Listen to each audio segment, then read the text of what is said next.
कोणाच्या जीवावर? ते कधी नामस्मरण करत नाही, कधी भजन करत नाही. त्यांना आपली गरज आहे म्हणून आपल्याला पैसे देतात. 3.5 कोटी.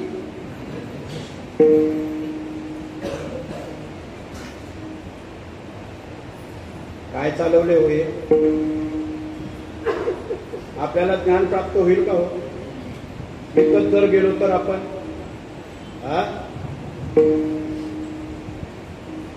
हे मोकळं करायचंय, प्रसन्न करायचंय. हे जर मोकळं नसेल ना तर तो कधीच विचार करणार नाही. प्रसन्न मन करा रे प्रसन्न, सर्व सिद्धीचे कारण मोक्ष अथवा बंधन सुख समाधान. मोकले हे मन रसाळ वाणी, याची गुणी संपन्न.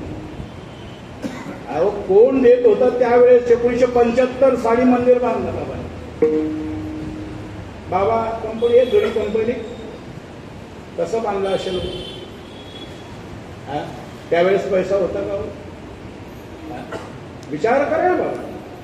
हे विचार आम्ही कधी घ्यायचे हो?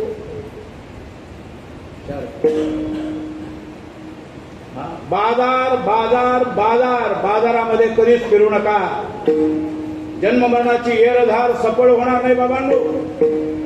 आपण जर बाजारामध्ये फिरत राहिलो ना तर आपल्या जन्म मरणाची सफर येरधार पूर्ण होणार नाहीये. हे बाजार बंद झाले पाहिजे.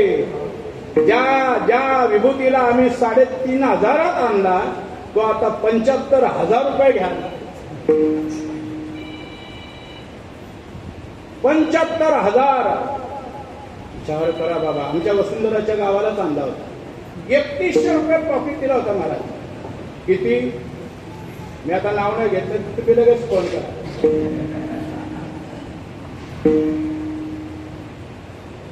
या समाधीमध्ये ज्ञानोबा विचार करत असतील, माझ्या वारकरी संप्रदायाचा काय चालू? वारकरी संप्रदायाचा पाया ज्ञानोबा यांनी घातला.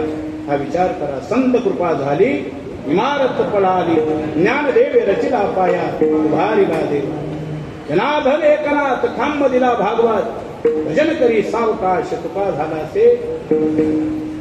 बाबांचा पाया आगळा वेगळा पाया हो. आनंद आहे बाबांचे विचार सांगत असताना, आनंद होत आहे. पण सांगायचं तात्पर्य म्हणजे बाबांनो, शहाणी माणसंच कीर्तनाला येतात. ज्यांना जीवनाचा विचार आहे, या मनुष्य देहाचा विचार आहे, हा मनुष्य देह सफळ कसा होईल, या मनुष्य देहाचं सार्थक कसं होईल, ज्याला विचार आहे तोच कीर्तनाला भजनाला येतोय. शहाणी माणसंच विचार करतात. महाराज म्हणतात, तुका म्हणे सोपे आहे सर्वागुणी, शहाणा तो धरी घेतोय.